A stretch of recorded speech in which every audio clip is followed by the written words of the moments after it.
I'm sitting on the floor of my half-empty apartment, a takeout container beside me, staring at the thick stack of papers in my lap. The words, "Final decree of divorce," glare up at me like they're mocking me. 7 years of marriage, gone in a single night. My marriage, my career, my so-called friends, all of it, erased. And the worst part? It didn't happen in some slow, predictable way like most people think divorce does. No. Mine imploded like a bomb, loud, messy, and with no survivors. People think I'm the villain. Maybe they're right. Maybe I am the woman who ruined everything. But what they don't understand is that I didn't mean for it to go this far. I didn't wake up one morning and think, you know what would be fun? Destroying my own life. I was lonely. I told myself that was enough of a reason. Mark, my husband, he was a good man. Still is. Hardworking, loyal, the kind of man everyone respects. But that meant he was also the kind of man who was never home.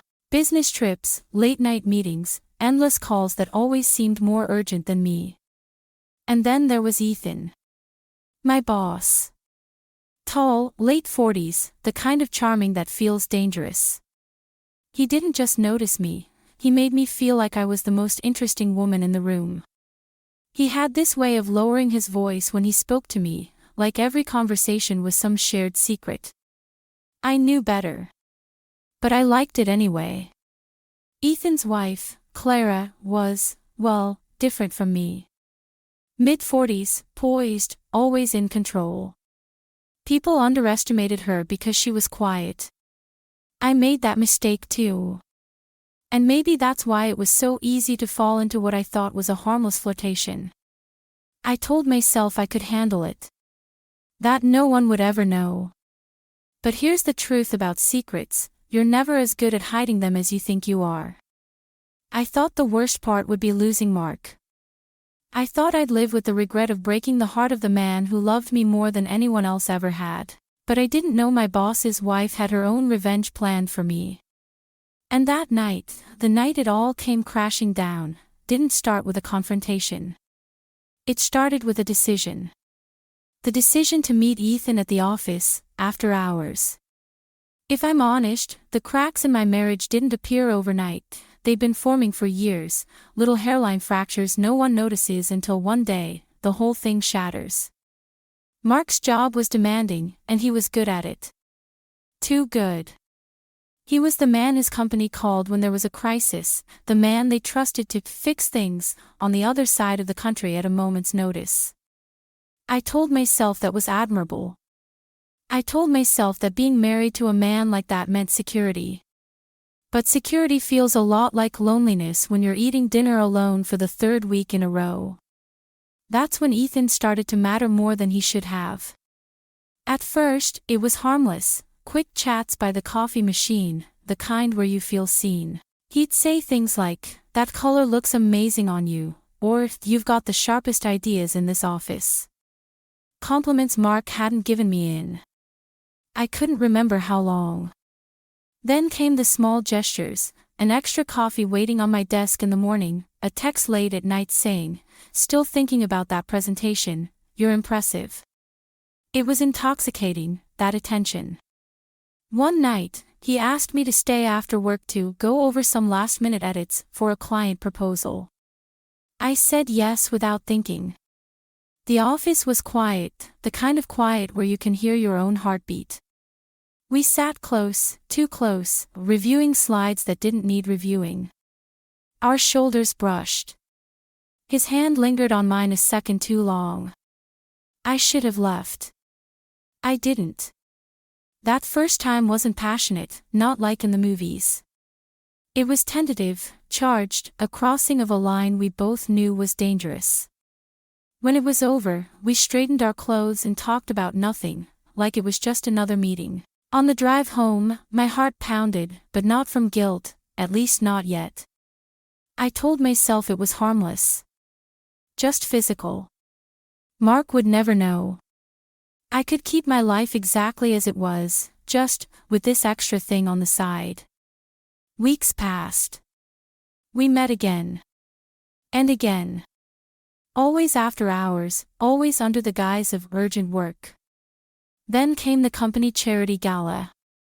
I was wearing a red dress Ethan had told me would drive him insane. Across the room, I caught Clara, his wife, watching me. Not in a casual, passing way, but with a stillness that made my stomach tighten. Her lips curved into the faintest smile, like she knew something I didn't. It should have been my first warning. But I was too busy enjoying the game to realize someone else was already playing it better than me. It was supposed to be just another after-hours meeting. Ethan had texted me earlier that day, "Need your input on the Simmons account." Tonight. My office. No smiley faces, no flirting, just business on the surface. But we both knew what that meant. The office was dark except for the soft glow from Ethan's desk lamp. I closed his door behind me, feeling that familiar rush, half excitement, half danger. He greeted me with that smirk I'd grown addicted to, the one that made me feel like I was the only woman in the world who mattered. "Missed you," he murmured as his hand slid around my waist. I was in his arms, breathing in that cologne I knew by heart, when the sound of a door slamming open tore through the room like a gunshot. I froze. Ethan stiffened, his hands falling away from me. I turned, and my blood ran cold. Mark was standing in the doorway, shoulders tense, fists clenched. His eyes weren't just angry, they were the kind of furious that comes from deep betrayal, the kind you can't take back. And right behind him was Clara. She didn't look shocked. She didn't look hurt. She looked satisfied. Calm in a way that made my stomach twist. Mark's voice was low but venomous. "Don't bother explaining." He stepped forward and tossed a manila envelope onto the carpet. It slid to a stop at my feet. I didn't have to open it to know what it was. Divorce papers. "I'm done," he said, his voice breaking just enough to make my chest ache. "We're done." I opened my mouth to speak, but Clara's voice cut through the room like a blade. "Don't stop on my account," she said, her tone dripping with icy amusement. "I just came to return your husband's phone, he left it at my house." The room went dead silent. Her words landed like a bomb, and my brain scrambled to catch up. My husband. Her house. Ethan's face tightened. Mark's fists clenched harder. And then it happened, Mark swung. His fist connected with Ethan's jaw so hard I heard the crack. Ethan stumbled back into his desk, sending papers and a glass of whiskey crashing to the floor. "Security," someone shouted from the hallway, but Mark wasn't done. His voice shook with rage as he pointed at me. "You're dead to me." Those 4 words sliced deeper than any punch ever could. Security rushed in, separating them, but it was too late. The damage was done. In less than 2 minutes, my marriage, my job, and my dignity had been stripped away, and I had no idea that this was only the beginning of my punishment. Everything unraveled faster than I could have imagined. Within days, Mark had moved his things out of the house. He didn't scream, he didn't beg for an explanation, he simply cut me off like I'd never existed. The only words I got after that night came from his lawyer, cold and clinical, demanding signatures and settlements. Every attempt I made to call, to text, to apologize, went unanswered. My husband, the man who once couldn't fall asleep unless I was next to him, refused to even look at me. And then came work. I thought I could at least cling to my job, to Ethan, to something. But one morning, HR called me in. On the table were printed photos, grainy, but clear enough. Me. Ethan. Together in his office. My stomach dropped. In the settlement, she walked away with nearly half his wealth and a controlling interest in the company. The same company I had once been so proud to work for. I remember seeing Ethan weeks later, his jaw still swollen from Mark's punch, his charm stripped away.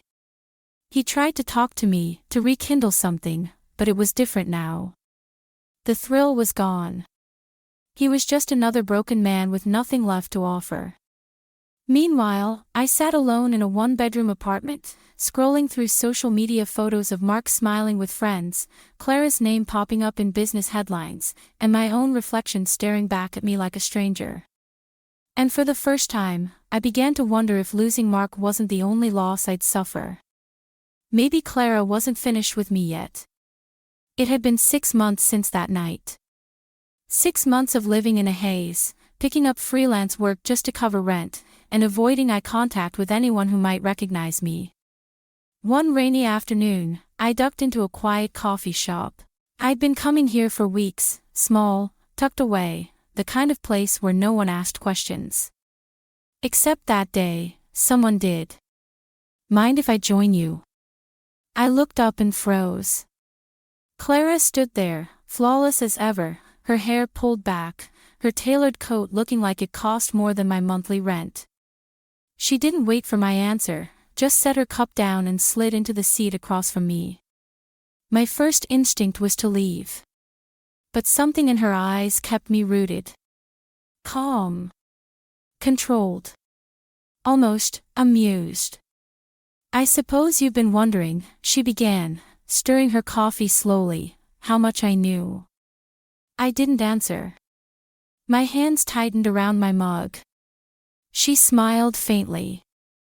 "I knew for months. Long before that night. Ethan is careless, and you, well, you weren't exactly discreet." I swallowed hard, shame burning in my throat. "But here's the thing," she continued, leaning in slightly. "I wasn't interested in just exposing you. That would have been too easy. I wanted you to feel the emptiness you helped put in my life." Her voice was calm, almost conversational, but every word was a knife. "So I gathered proof. Photos. Emails. I waited. I even had a little calendar reminder for the night Mark was back from his trip." My stomach twisted.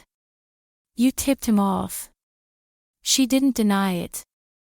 "Of course I did. I wanted you both there.